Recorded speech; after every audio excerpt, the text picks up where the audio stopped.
రజనీకాంత్ గారికి Chennai, Karnataka, Tamil Nadu, Singapore, Malaysia, Japan, Germany, US కొన్ని ఏరియాలు టాప్లో ఉంటాడు. ఆయన ఈజ్ ఎ బిగ్ స్టార్, టాప్లో ఉంటాడు.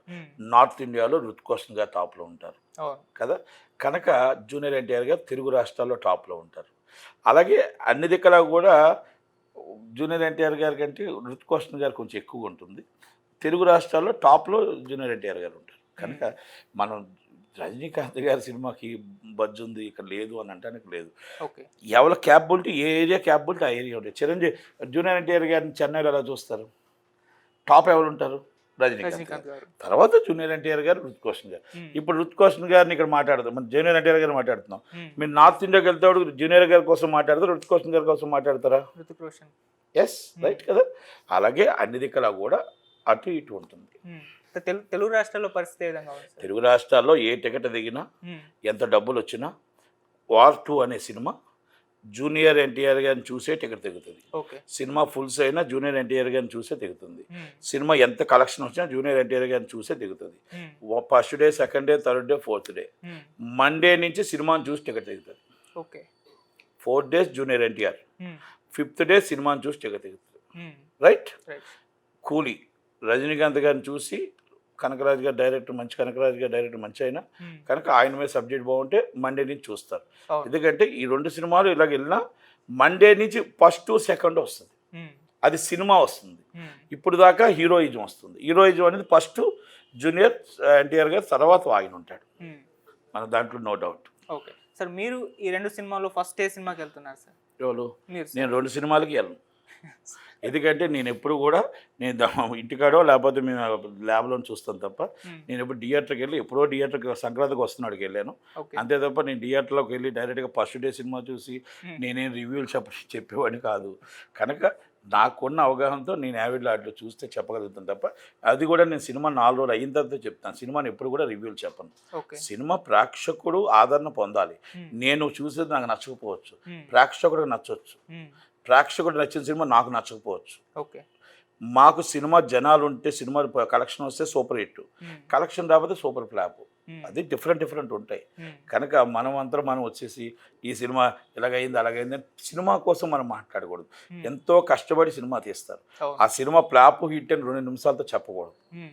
సినిమాని ప్రేక్షకులు చూసి వాళ్ళ ఆదరణ బట్టి మనం మాట్లాడాలి తప్ప మనకు వచ్చి నోటికి వచ్చినట్టు మనం మాట్లాడకూడదు. సినిమా అనేది ప్రాణం పెట్టి తీస్తారు.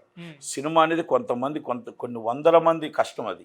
కనుక ఆ కష్టానికి మనం వెంటనే 5 నిమిషాల్లో రివ్యూ చెప్పకూడదు. 4 రోజులు అయిన తర్వాత వాళ్ళంతా ఎలాగుంది ఏంటనేది జనాలు కూడా ప్రేక్షకులు చూసిన తర్వాత, ఫ్యాన్స్ చూసిన తర్వాత మండే నాడు రివ్యూ ఇవ్వాలి తప్ప ఈ 4 days రివ్యూలు ఇచ్చేసి ఈ సినిమా ఎలాగుంది నీకు 3 to 5 ఇస్తాం. ఫ్లాప్ సినిమాకి 3 to 5 ఇస్తారు, హిట్ సినిమాకి 175 ఇస్తారు. మరి హిట్ సినిమా 175 ఎందుకు ఇస్తారు? డబ్బులు ఆడదేనా? ఫ్లాప్ సినిమా 3 to 5 ఎలాగ ఇస్తారు? ఈ మధ్యకాలంలో వచ్చినట్లకి 3 to 5 ఇచ్చారు. 3 to 5 ఇచ్చిన వాళ్ళకి నేను ఏం చెప్పాలా? మీరు 3 to 5 ఇచ్చిన 1 weekలో సినిమా వెళ్ళిపోయింది, ఫ్లాప్ అని ప్రజలు నిర్ణయించారు. అంటే మరి వాళ్ళకి ఏంటి? ఆ 3 to 5 అనేది మీరు డబ్బులు తీసుకుంటున్నారా? సూపర్ హిట్ అయిన సినిమాకి వచ్చి 1 to 5 ఇచ్చారు, 2 to 5 ఇచ్చారు. నరసింహమూర్తి అనే సినిమా 4వ వారం ఆడుతుంది, 200 crores ప్లస్. అలాంటి సినిమాకి వచ్చి మీరు ఏమి ఇచ్చారు? తర్వాత సయ్యారా అని హిందీ సినిమా ఒకటి ఆడుతుంది, మరి ఆ సినిమాకి ఏమి ఇచ్చారు మీరు? మరి ఎక్కడ రేట్లు పెరిగాయి? రేట్లు పెరగకపోతే అన్ని వారాలు ఆడుతుంది, రేట్లు పెరిగితే 4 రోజులు ఆడుతుంది. అది గుర్తుపెట్టుకోవాలి. పెద్ద హీరో చిన్న హీరో కాదు, ప్రేక్షకుడు సగటు ప్రేక్షకుడు థియేటర్లో వచ్చే విధంగా ఉండాలి. కనుక మీ రేటింగ్లు మీ ఇష్టం వచ్చిన రేటింగ్లు కాదు. సినిమా బాగుందంటే బాగుందని ఇవ్వండి, బాగోలేదంటే బాగోలేదని ఇవ్వండి తప్ప అసలు నిజంగా రేటింగ్ అనేది 4 days తర్వాత ఇవ్వాలి. మీరు ఇష్టం వచ్చినట్టు ఇవాళ నైటే మీరు రేటింగ్లు ఇచ్చేసి జనాల్ని ఎనలోకుండా థియేటర్కి ఆపడం అనేది కరెక్ట్ కాదు. జనాలకు 3 to 5 మీరు ఇచ్చారు, ఇస్తే సినిమా సూపర్ హిట్ అనుకుంటున్నారా? ఇలా తప్పుడు రేటింగ్లు ఇస్తారు లేరా, ఇప్పుడు వేస్ట్, థియేటర్లో ప్రేక్షకుల ఆదరణ వచ్చిందా చూద్దాంలే అంటున్నారు. ప్రేక్షక ఆదరణ వచ్చాక చూద్దాం అంటున్నారు తప్ప తప్పుడు రేటింగ్ అని చెప్తున్నారుగా. మరి మీ రేటింగ్ విలువేముంది? 3 to 5 వచ్చింది కదా, మీకు హిట్ అయిన సినిమా థియేటర్లో ఎందుకు హిట్ కాలేదు? నేను అడుగుతున్న ప్రశ్న. ఆ 3 to 5 ఇచ్చిన వ్యక్తులకి, ఈ పోయిన వారం 2 వారాల క్రితం ఇచ్చిన వ్యక్తులకి నేను అడుగుతున్నా, ఎందుకు హిట్ కాలేదు? ఎందుకు 50 రోజులు ఆడలేదు? ఎందుకు 100 రోజులు ఆడలేదు? ఎందుకు ప్రేక్షకుడు చూడలేదు? నీ రేటింగ్ తప్పని ఒప్పుకుంటావా?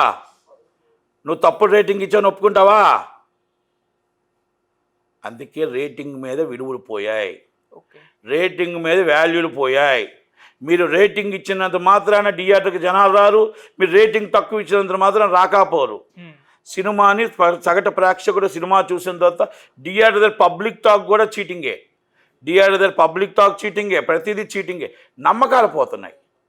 ఆ నమ్మకాన్ని నిలబెట్టండి, నమ్మకాన్ని నిలబెట్టండి, సినిమాని బతికించండి, సినిమాని కాపాడండి. నిజమైన ప్రేక్షకుడు మౌత్ టాక్ బయటకు వచ్చేదాకా ఆగండి.